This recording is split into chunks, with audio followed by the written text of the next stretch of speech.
We're now at the intermission. It will be 20 minutes. So if you need to go ahead and use the restroom or make a cell phone call or transact business or anything, you can do it. There will be a comedy show, a free comedy show to entertain you as well.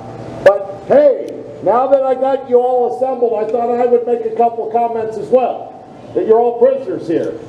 Anyway, the name of this organization is Monroe County Civic Theater, and it's your company. Does everybody understand what I mean by that? It's your company. Does everybody, show of hands, does everybody understand what I mean by that? The point I'm trying to make, how many of you have looked up here and thought, hey, I can do that? Or, hey, I'm willing to go ahead and embarrass myself as well. Or, hey, my daughter would kill it there. Now come on, how many, hey, by hands, how many people have thought, or how many people have thought, wow, that would be a lot of fun to do that? By show of hands, how many people would thought that would be fun to do? I see 3 or 4, 4 or 5 there.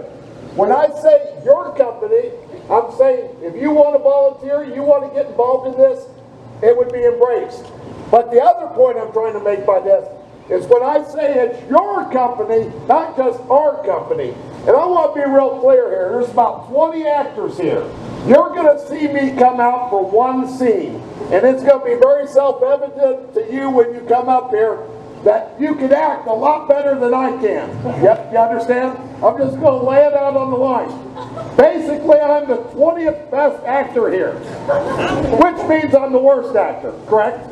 But, hey, I'm willing to go ahead and do this. I've had a lot of fun doing it. But the point I'm trying to make, it's your company. When Director Heiss came out here and said, the last thing he said is, you know, kindly donations, any contributions. Hey, it's your company, not our company. Anyway, there's going to be a number of people that are coming by. If you'd like to make any contributions of coins, dollars, checks, we even take that little square device if you'd like to do that as well. But anyway, they'll be coming by and we'll adjourn in less than 20 minutes and the Commedia will occur now.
you good men, and true? Yea, or else it were pity, but they should suffer salvation, body and soul. Nay, that were a punishment too good for them, if they should have any allegiance in them, being chosen for the prince's watch. We'll give them their charge, neighbor doctor. First, who think you, the most desireless man to be constable? Huge. Okay, sir.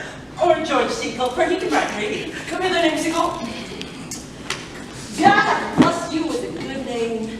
To be a well-favored man is a gift of fortune, but to write and read come by nature. Both which, Master Constable? You have. I knew it would be your answer. Well, sir, for your favor, why give God thanks and make no boast of it. And as for your writing and reading, let that appear when there shall be no needs for such fame. You are thought here to be the most senseless and fit man to the constable watch.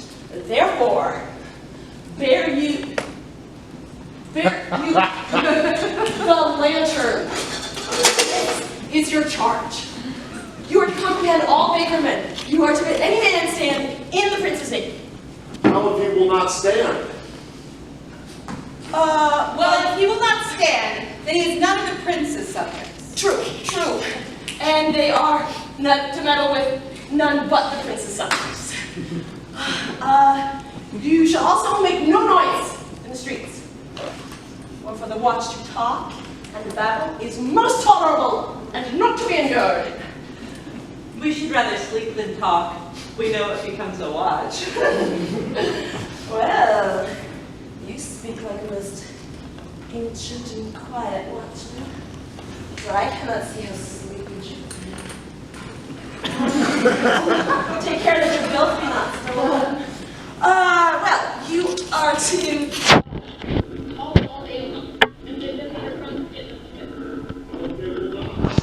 why, then, leave them alone till they are sober.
Well, masters, we hear our charge. Let us sit here in the church bench until 2 and then bed.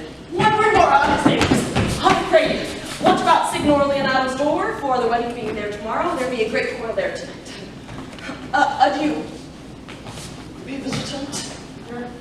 I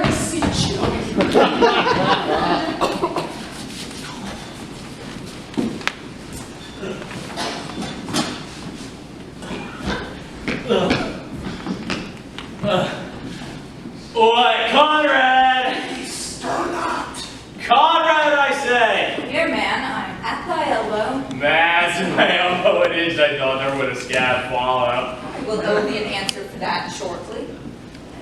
Now forward with thy tale. Stand thee clear that under this penthouse rich drizzles rain, and I will like a true drunkard utter all unto thee. Some trees, masters, yet stand close. Therefore know I have heard of Don John and 1,000 ducats. Can any villainy be so dear? Thou shouldst rather ask if it were possible any villainy should be so rich.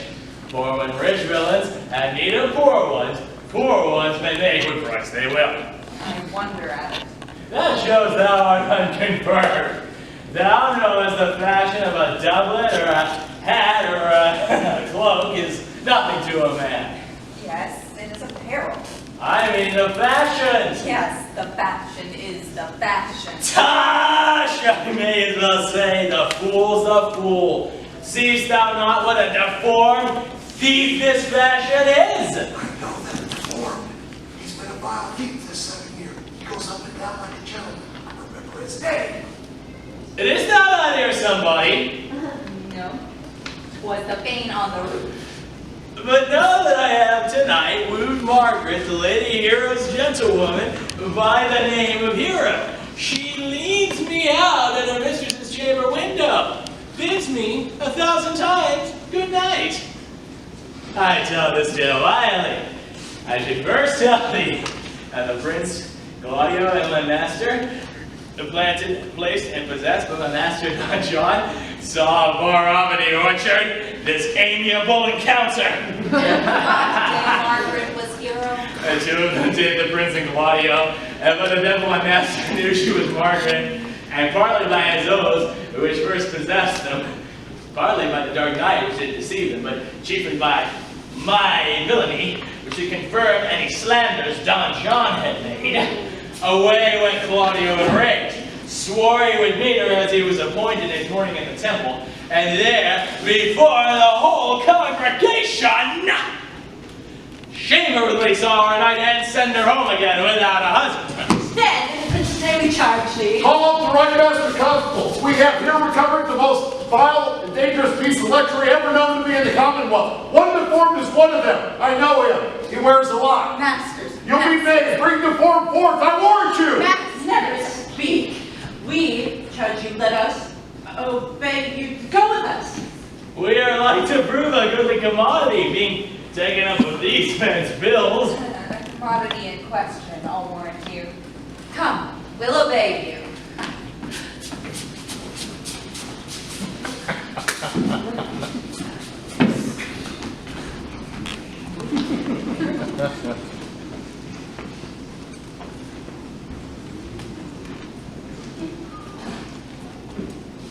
Ursula, wake my cousin Beatrice to desire to rise, I will, lady. and bid her come hither. Well, By my troth, I like your other rubato better. No, pray me, good knight, I'll wear this. 'Tis not as good, and I think your cousin will say so. My cousin's a fool, and thou art another. I'll wear none but this. Well, I do like the new tire within most excellently, and where the hair a thought browner, and the gown is such a fine fashion. I saw the Duchess of Milan's gown that they praise so. Oh, that exceeds, they say. Well, 'tis but a nightgown compared to yours. Cloth of gold, and cuts, and laced with silver, and set with pearls, and side sleeves, and down sleeves, and skirts, underboard with a blue tinsel. But for a fine plate, graceful, and most excellent fashion, yours has 10 on it. God give me joy to wear it. My heart is exceeding heavy. 'Twill be heavier soon by the weight of a man. Fire upon me, I'm not ashamed. What? Of speaking honorably? Is not marriage honorable in a beggar? Is not your lord honorable without marriage? No, I think you would have me say, saving your reverence, a husband. But false thinking does not rest true speaking. I will offend no one. But what's the harm in heavier for a husband? It's the right husband and the right wife. Otherwise, 'tis light, not heavy. Ask your cousin Beatrice, here she comes. Good morrow, cousin. Good morrow, sweet hero. But come out, you speak with a sick too. are, what are two new things? Clap out my love. You sing it and I'll dance. You find it love with your heels, so that if your husband has stables enough, you shall see you back for no buyers. Oh, illegitimate construction. I scorned you with my heels. Today, time to ready. Oh, my throat, I am exceedingly ill. For a hawk? A horse? Or a husband? Nothing, I would think. God grant everyone their heart's desire. These gloves the Count sent me, they're an excellent perfume. I'm stuffed cousin, I cannot smell a maid. And stuff? There's goodly catching a fool! And stop? There's goodly catching a fool! Oh, God help me. God help me. How long have you professed apprehension? Why, ever since you left it. Why does my wit not become mirrored? Indeed, it is not seen enough. You should wear it in your cap. I troth I sin. Get you some of this distilled carnus benedictus and lay it to your heart. It's the only thing for a qual. Benedictus? Why Benedictus? You have some moral in this Benedictus. Moral? By my troth, lady, I have no moral meaning. I simply meant plain holy thistle. Perchance you think that I think that you're in love. But I'm not such a fool to listen what I think, or to listen what I think what I can. If I can think my heart out of thinking that you're in love. Or that you will be in love. Or that you can be in love. But Benedict was such another. And now he's a man. He swore he would never marry. And now he hates his mate without grudging.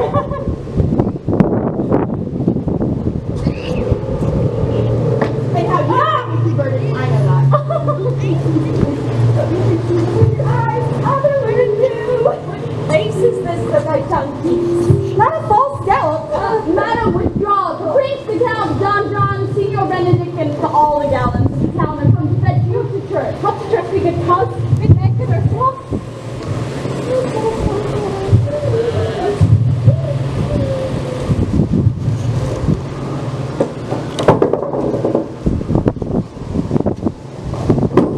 What would you with me, honest neighbor? Sir, I would ask a confidence with you that concerns you nearly. A brief, I pray you, for you see it is a busy time with me. Mary, this is it, sir. Yes, in truth it is, sir. Now, what is it, my good friends? A good man, sir, speaks a little off the matter. An old man, sir, and his wits are not so blunt as God help I would desire they were. But a faith honest as the skin between his brows. Yes, I thank God I'm as honest as any man living who's an old man and no honester than I. Comparisons are odorous, palabras, lugubrious. Neighbors, you are tedious. Oh, it pleases your worship to say so. We are but the poor Duke's officers. And if I were as tedious as a king, I could find in my heart to bestow it all of your worship. All thy tediousness on me. Yea. And for 1,000 pounds more than 'tis. For I hear as good exclamation on your worship as any man in the city, and though I be but a poor man, I am glad to hear it. And so am I. I would fain know what you have to say. I watched tonight, sir, accepting your worship presence, have taken in a couple of as errant knaves as any in Messina. Good old man, sir, he will be talking, as they say, when the age is in, the wind is out. God help us, it is a world to see. Well said, if faith may reverses. Well, God's a good man. And two men ride of a horse, one must ride behind. But on his soul, sir, by my faith, by my troth, as ever broke bread. But God is to be worshipped. All men are not alike. Alas, good neighbor. Indeed, neighbor, he comes too short of you. Gifts that God gives. I must be going. One more, sir. Our watch, sir, has indeed comprehended 2 auspicious persons, and we would have them this morning examined before... Take your examination yourself and bring it me. I am now in great haste, as it may appear untrue. Shall be sufficient. Drink some wine, there you go. Very well. Lord, they stayed for you to give your daughter to her husband. I'll wait upon them. I'm ready. Go, good partner, go. Don't get you to, Francis Seacole. He can bring his pen and ink over to the jail. We are now to examination these men. And we must do it wisely. We will spare for no wit. I warrant you, here's that shall drive some of them to an outcome. Only get your learned writer to set down our excommunication and meet me at the jail.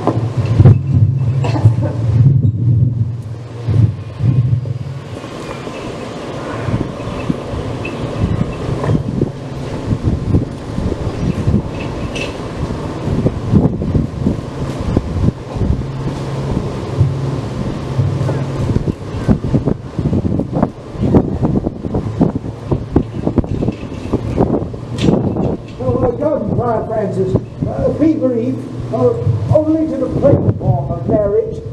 You shall recount their particular duties afterwards.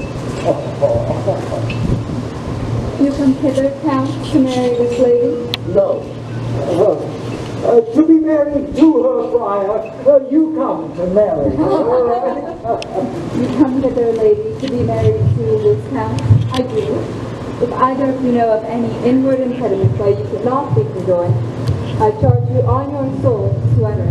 Know you any hero? None, my lord. Know you any, Count?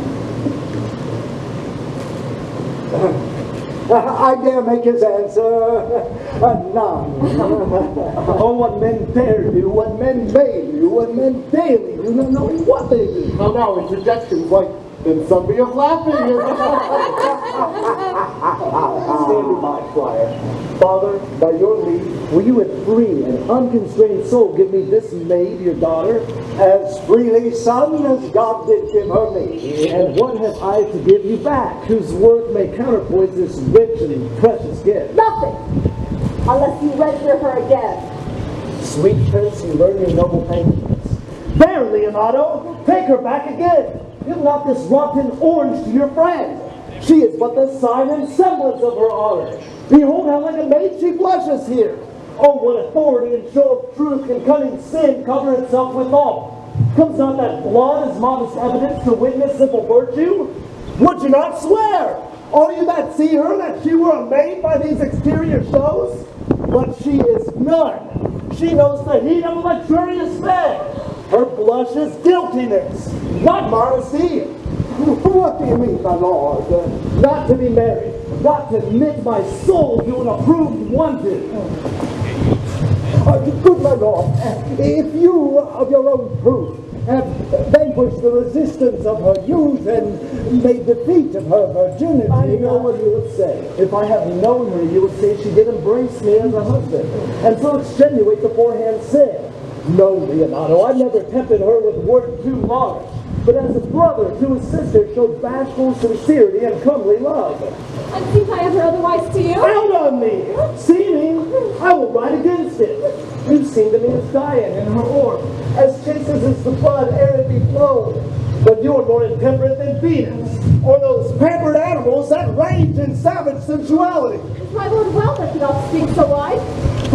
Sweet prince, why speak not you? What should I speak? I stand dishonored and have not allowed to bring my dear friend to a common sale. Are these words spoken, or do I have a dream? Sorry they are spoken, and these things are true. This seems not like a nuptial. True, oh God! Leonardo, stand I here. Is this the prince? Is this the prince's brother? Is this fate's heroes? Are our eyes our own? Oh, this is so. But what of this, my lord? Let me move but one question to your daughter, and by that fatherly and kindly power that you have in her, bid her answer truly. I had taught thee do so, as thou art no child. God defend me, how may he set? What kind of catechizing call you this? To make you answer truly to your name. Is not a hero? He can blot that name with any just reproach. Mary, backhand hero. Hero itself can blot out hero's virtue.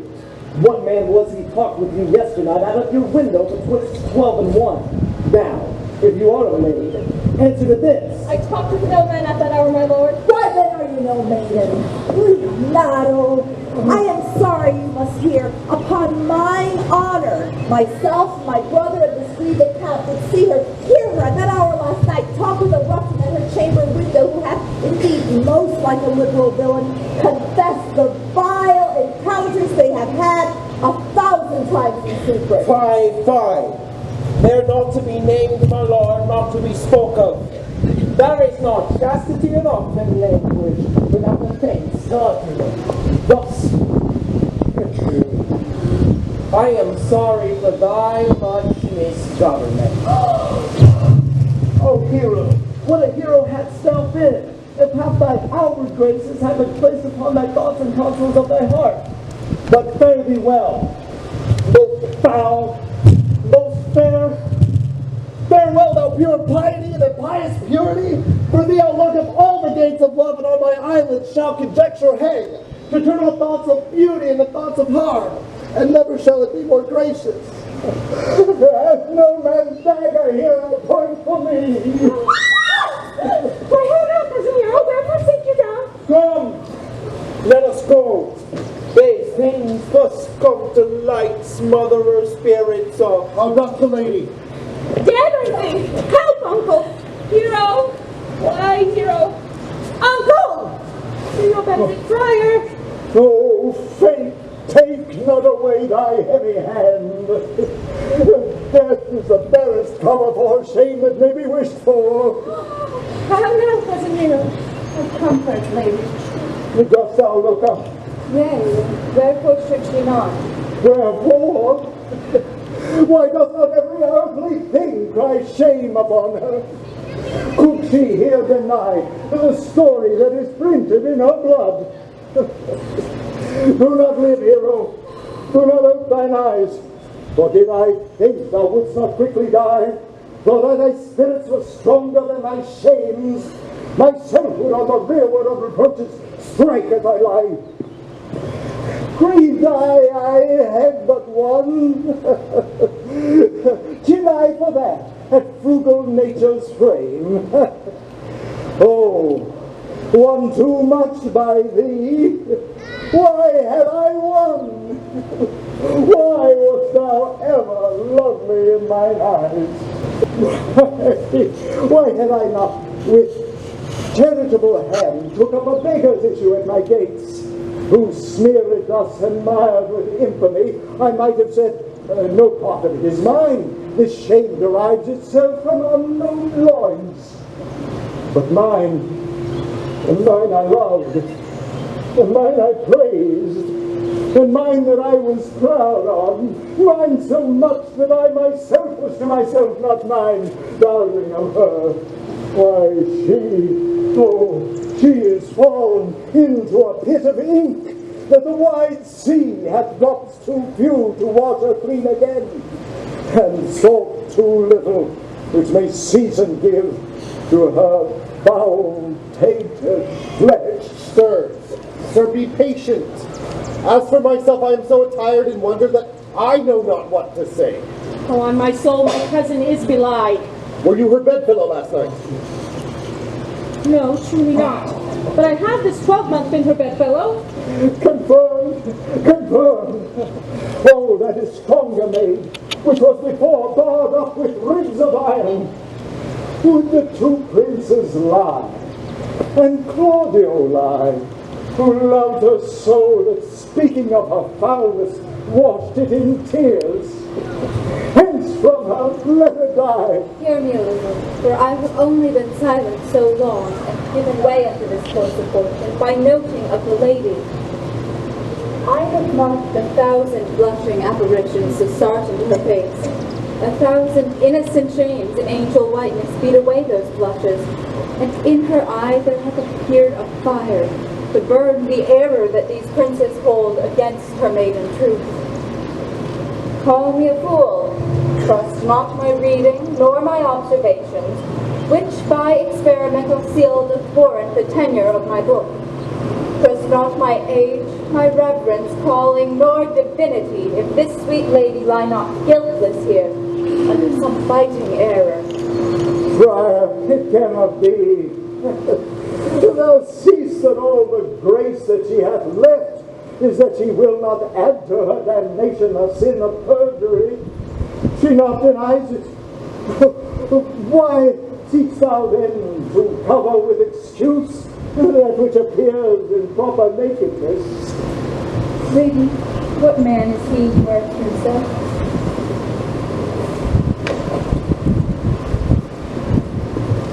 They know but do accuse me. I know none. If I know more of any man alive than that which made me not a sea doth warrant, let all my sins lack mercy.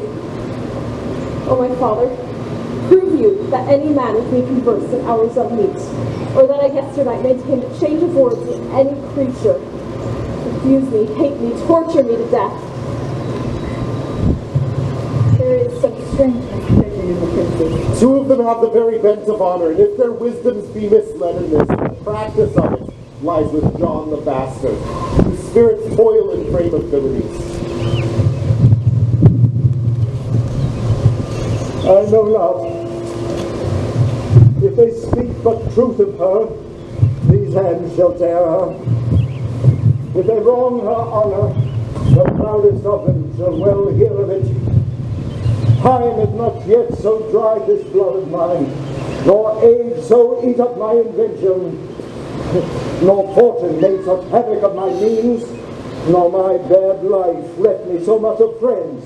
But they shall find awaiting such a kind, both strength of limb and policy of mind, ability and means and choice of friends to quit me of them truly. Pause a while, and let my counsel sway you in this case. Your daughter here, the prince's left for dead. Let her a while be secretly kept in, and publish it that she is dead indeed. Maintain a mourning ostentation, and on your family's old monument, hang mournful epitaphs, and do all rites that appertain unto your burial.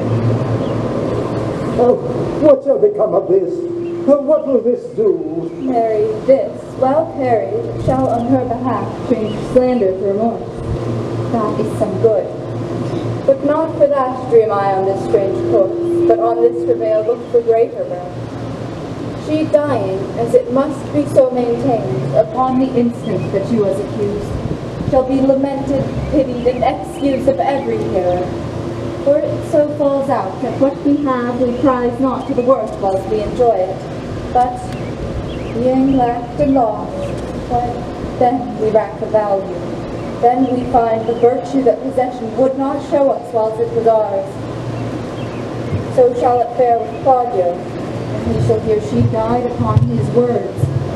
The idea of her life shall sweetly creep into his study of imagination, and every lovely organ of her life shall come apparelled in more precious habit, more moving delicate and full of life into the eye and prospect of his soul than when she lived indeed.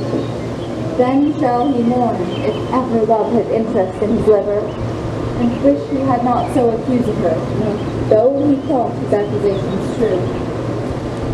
Let this be so, and doubt not but success will fashion the event in better shape than I can lay it down in likelihood.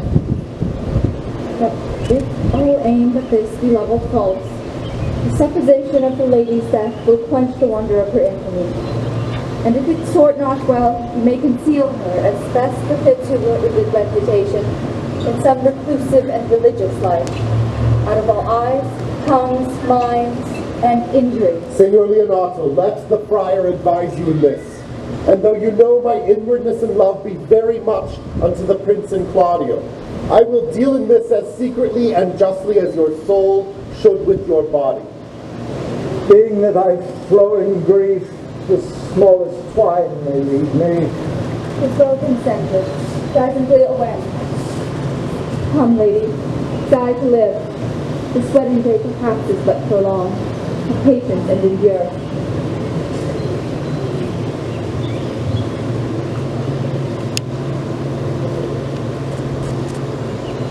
Lady Beatrice, have you wept all this while. Yea, and I will weep a while longer. I will not desire that. You have no reason, I do it freely. Surely I do believe your fair cousin is wrong. Oh, how much the man might deserve from me that right her. Is there any way to show such friendship? A very even way, but no such friend. May a man do it. It is a man's office, but not yours. I do love nothing in this world so well as you. Is though that strange? Strange is the thing I know not. It was possible for me to say I love nothing so well as you, but believe me not, and yet I lie not. I confess nothing, nor I deny nothing. I am sorry for my cousin. By my sword, Beatrice, thou lovest me. Do not swear and eat it. I will swear by it that you love me, and I will make him eat it that says I love not you.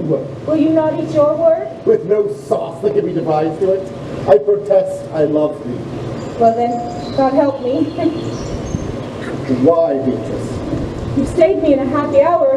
I was about to confess that I loved you. And do it with all thy heart. I love you with so much of my heart, but then it's left to protest. Oh, bid me do anything for you. Kill Claudio. Not for the wide world. You kill me to deny it, and farewell. Tarry, sweet Beatrice. I am gone, I am here. There is no love Nay, but Beatrice. In faith, I will go. We'll be friends first. You dare easier be friends with me than fight with my enemy? Is Claudio thine enemy? Is he not approved in the height a villain who hath slandered, scorned, dishonored my kinswoman? Oh, that I were a man. But what? Wait until they take hands, and then with public accusation, uncovered slander, unmitigated rancor. Oh, that I were a man.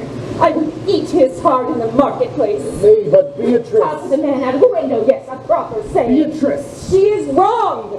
Sweet hero is wrong. She is slandered. She is undone. Princely counties. Oh, surely a princely testimony. A goodly count. Count Comfort. Oh, that I were a man for his sake. Or that I had any friend who would be a man for my sake. But manhood is melted into curtsies, and valor into compliment, and men turned into tongues, and trim ones too.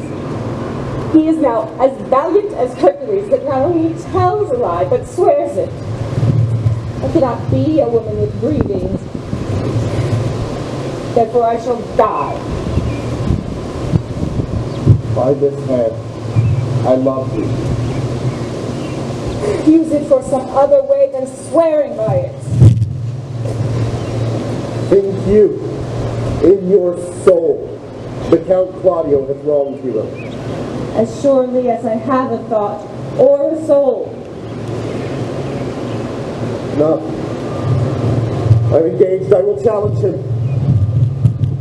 I will kiss your hand. So I leave you. By this hand, Claudio shall render me a dear account. As you hear of me, so think of me.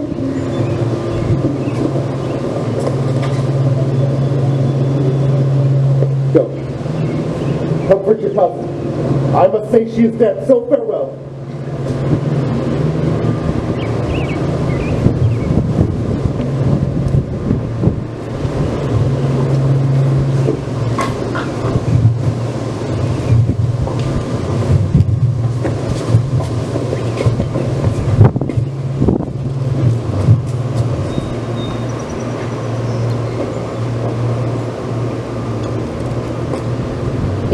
Assembly here. On a stool and a cushion for the sexton.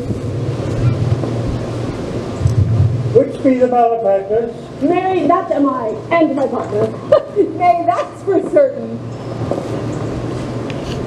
So we have the exhibition to examine. But who are the offenders that are to be examined? Let them come before Master Constable. Yea, let them come before me. What is your name, friend? Borraccio. Great, write down Borraccio. Yours, Sirrah? I'm a gentleman, sir, and my name is Conrad. Write down Master Gentleman Conrad. Down they hope they serve God. And write down first, For God defend what God should go before such villains. Masters, it is proved already that you are little more than false roofs. And it will go near to be thought so surely. How answer you for yourself? Mary, sir, we say we are none. Marvelous. Deep hello. But I will go back with him. Come you hither, sir. A word in your ear, sir. It is said that you Sir, I say to you, we are not. Well, then stand aside. For God, they are both in a jail. Have you written down that they are none? Master Constable, you go not the way to examine. You must call forth the watch that are their accusers. Mary, that is the eftest way. Let the watch come forth. Masters, I charge you, in the prince's name, accuse these men. This man, sir, said that Prince John, the prince's brother, was a villain. Oh, write down the prince's brother a villain. Well, that is flat perjury to call prince's brother a villain. Master Constable. Oh, pretty fellow, peace. I do not like that look. I promise you. What else did he say? Mary, that he received 1,000 ducats from Don John for accusing Lady Hero wrongfully. Flat burglary, as ever was committed. Yea, by mass it is. Then what else?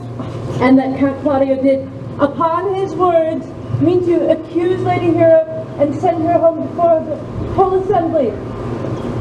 Oh, villain! Thou wilt be condemned into everlasting redemption for this. And what else? That is all. And that is more, masters, than you can deny. This morning Don John has stolen away secretly. Lady Hero was in this manner accused, and in this very manner refused, and upon the grief of it suddenly died. Master Constable, have these men be bound and brought to lay in our house. I will go before them and show them their examination. Come, let them be opinion. Let them be in the hands. Of course, come. God's my life. Where's the sexton? Let him write down the prince's officer. Coxcomb. Come, find them. Thou Lorsivar. Away! You are an ass. You are an ass.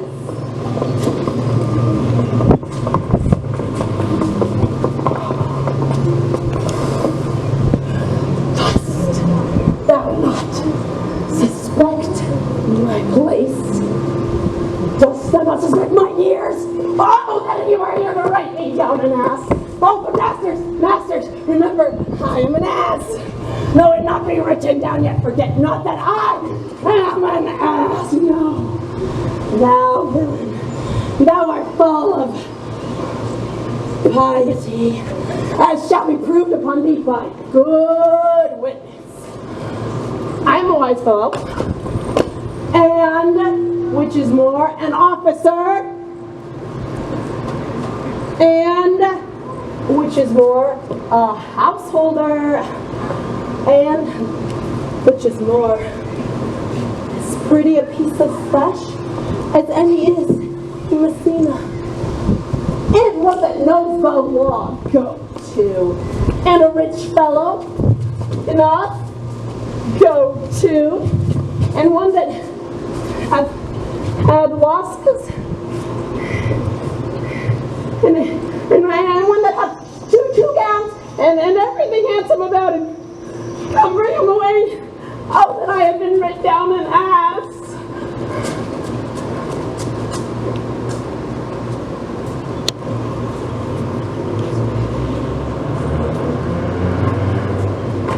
If you go on thus, you will kill yourself. It is not wisdom thus to second grief against yourself.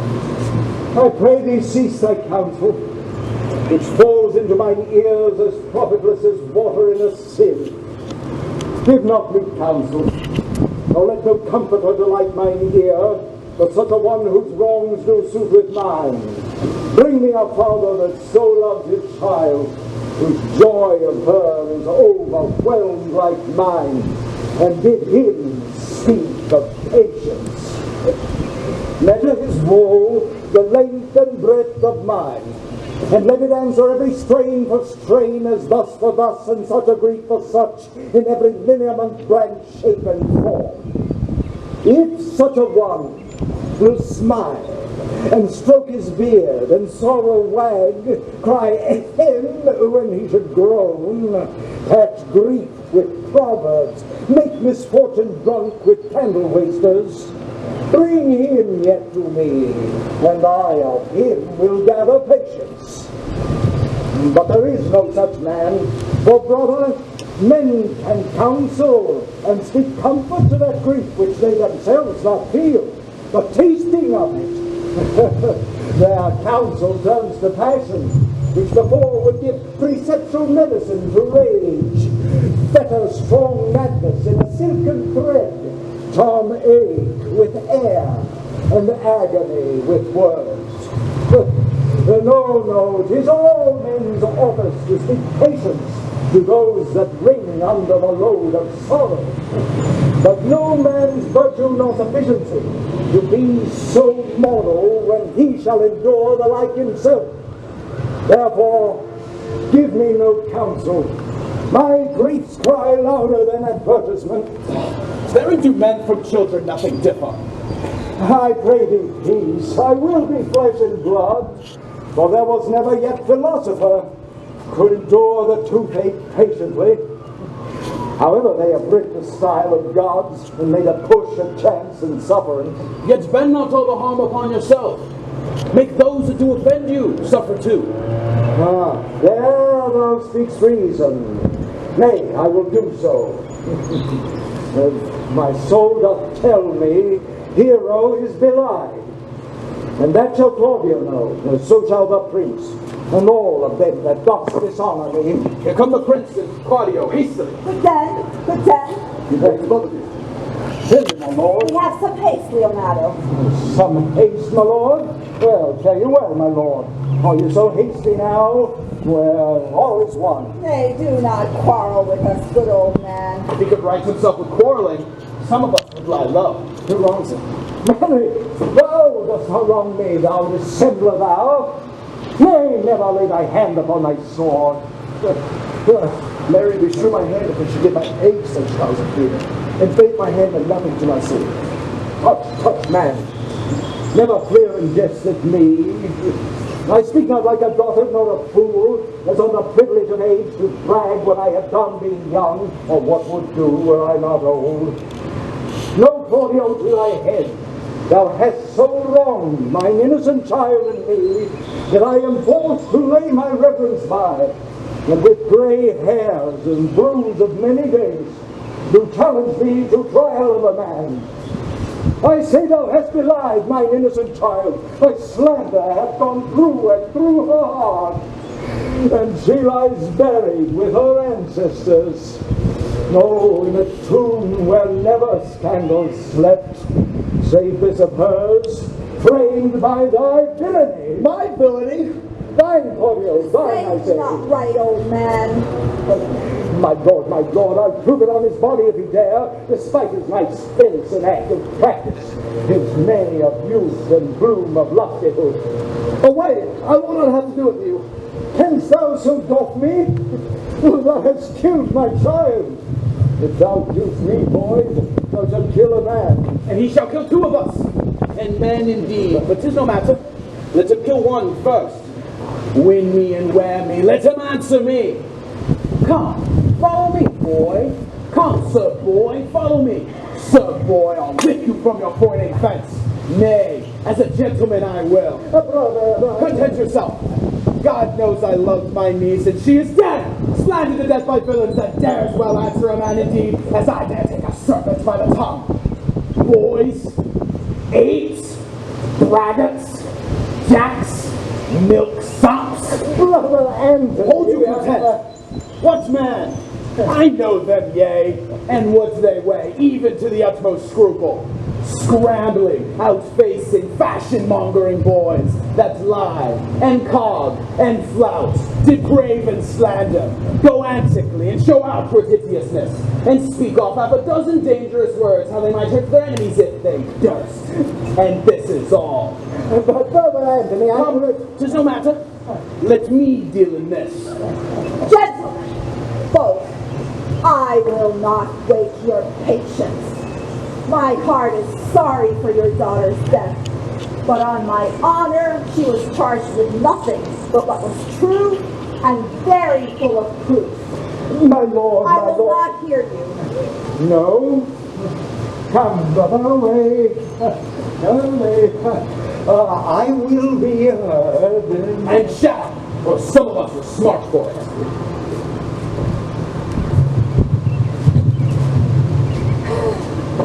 See? See, here comes the man who went to seek. Now, senor, what news? Good day, my lord. Good day, senor. You're almost come to part, almost afraid. We'd like to have our two noses snapped off with two old men without teeth. Leonardo and his brother. What thinkest thou? Had we fought, I doubt we should have been too young for them. In a false quarrel, there is no true valor. I came to seek you both. You are a villain. I guess not. I will make it good how you dare, with what you dare, and when you dare. Do me right, or I'll protest your cowardice. Fare you well, boy. You know my mind. My lord, for your many courtesies, I thank you. I must discontinue your company. Your brother the bastard has fled from Messina. You have among you killed a sweet and innocent lady. As for this boy here, he and I shall meet. Till then, peace be with him.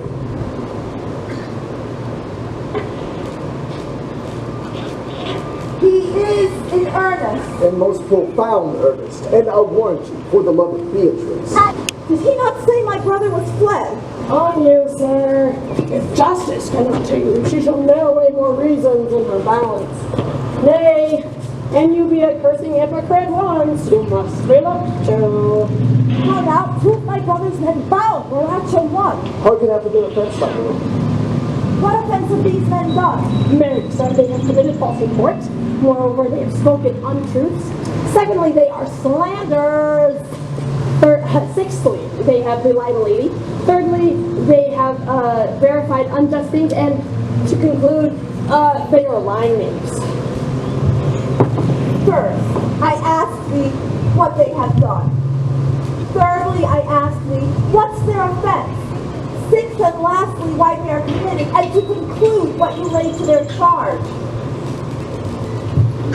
Who have you offended, masters, that you are thus bound to your answer?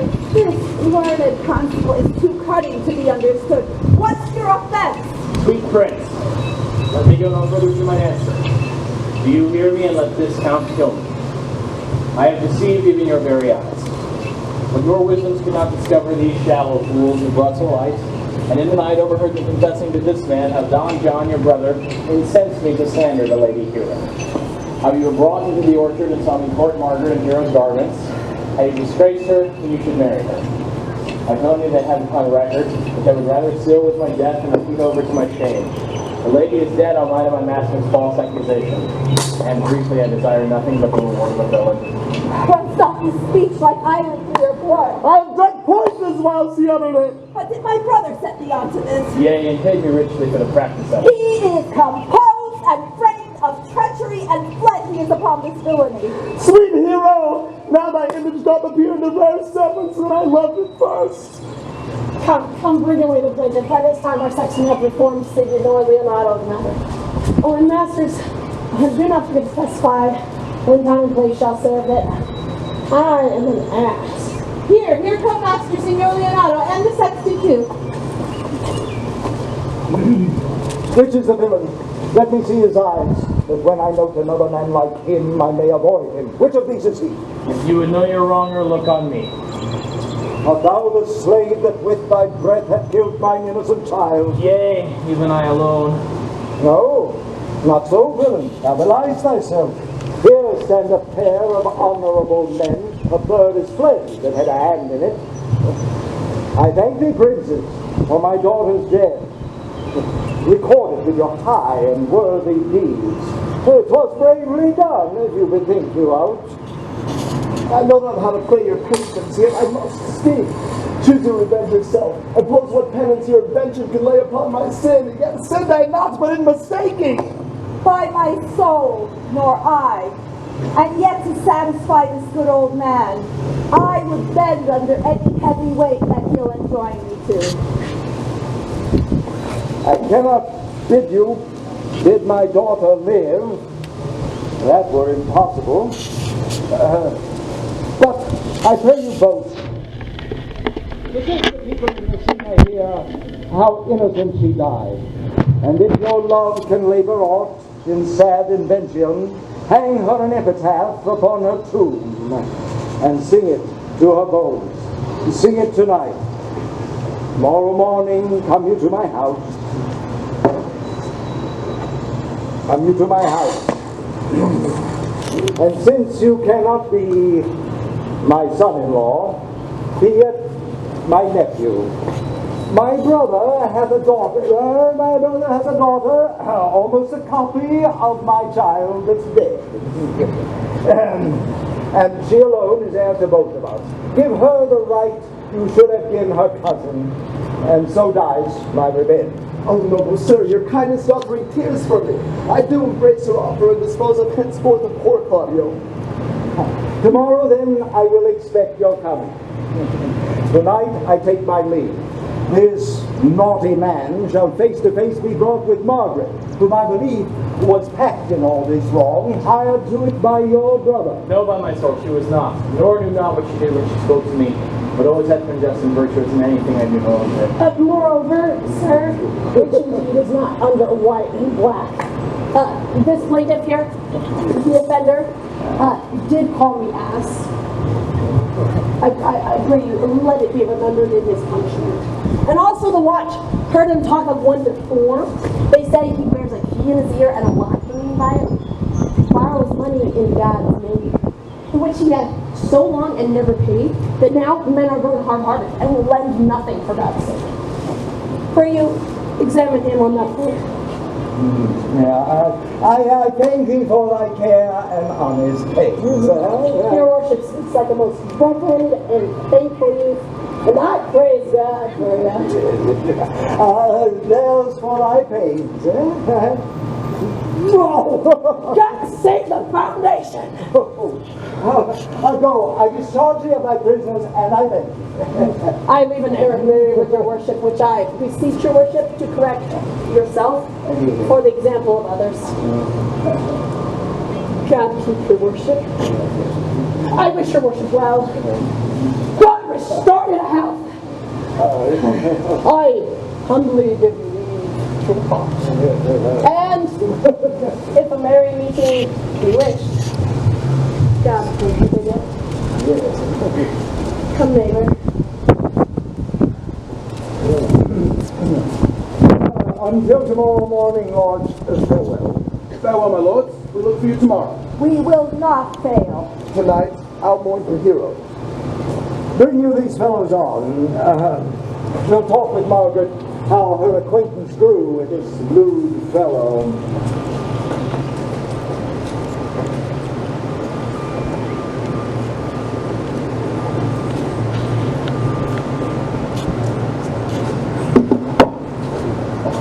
Sweet Mistress Margaret, help me to the speech of Beatrice, please. Will you then write me a sonnet in praise of my beauty? In so high a style, Margaret, that no man shall come over it, for in most comely truth thou deservest it. To have no man come over me? What? Should I always live below stairs? Thy wit is like the greyhound's mouth it catches. And yours is like the fencer's foils, which hit, but hurt not. Oh, most manly wit, Margaret. It will not hurt a woman, therefore call Beatrice for me. We give thee the bucklers. Give us the swords. We have bucklers of our own. If you use them, you must put in the pikes with a vice, and those are dangerous weapons for maids.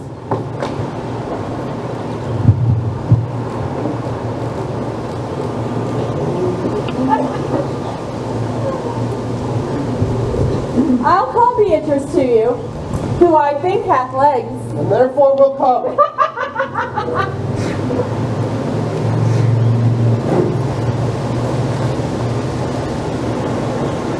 The God of love, who sits above and knows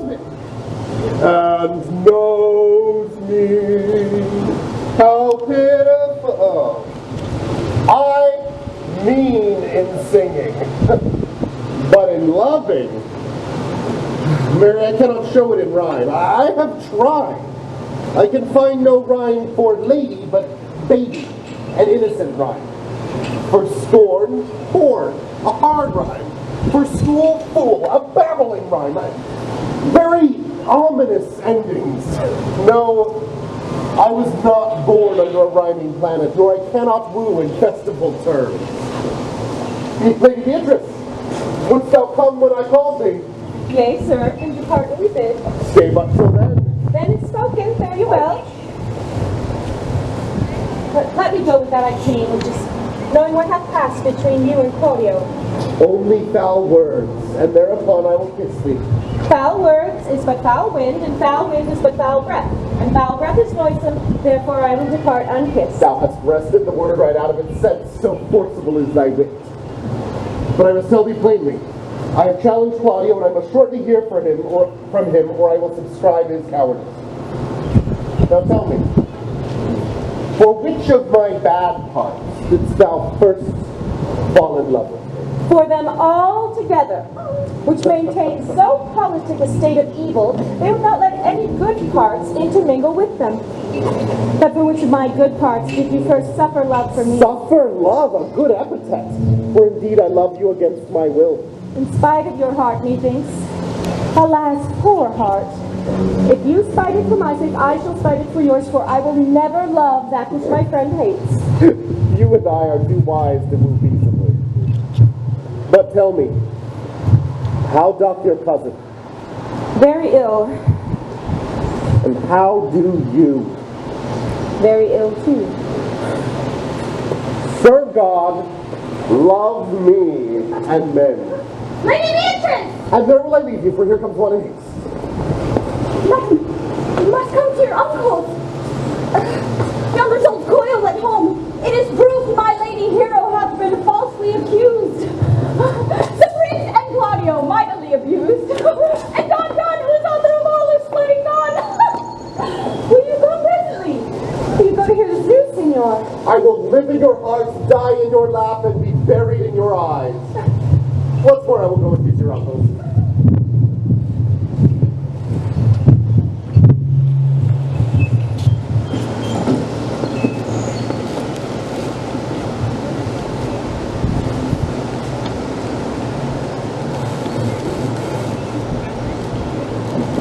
Is this the tomb of Leonato?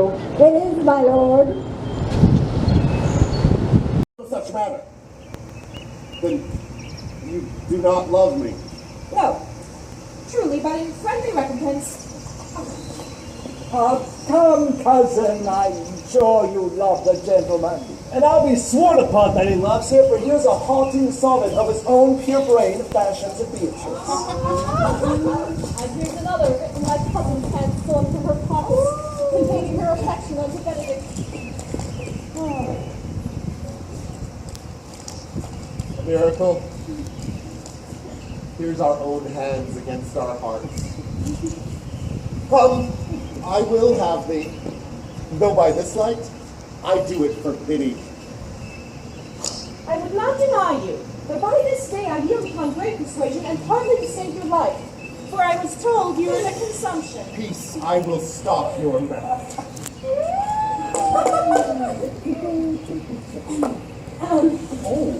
How dost thou, Benedict, the married man? I'll tell thee what, Prince. You cannot flout me out of my good humor. Dost thou think I care for a satire or an epigram? No! Since I do purpose to marry, I will think nothing to any purpose that the world can say against me.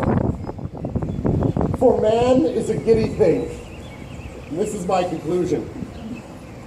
For thy part, Claudio, I did thinks to have beaten thee. But in that thou art like to be my kinsman, live unbruised, and love my cousin. I had well hoped thou wouldst have denied Beatrice, that I might have cudgeled thee out of thy single life to make thee a double dealer, which in question thou wilt be, if my cousin do not look exceedingly new. Come, we are friends. Let us have a dance over your marriage, that we may lighten our hearts and our wives' heels. We'll let them sing afterward. Christ at my word, therefore play music. Prince, thou art sad. Get thee a wife. Get thee a wife. There is no staff more reverend than one tipped with horn. Your brother John is ta'en in flight and brought with honor and back to Messina. Think not on him till tomorrow. I'll devise thee brave punishments for him. Strike up, pipers!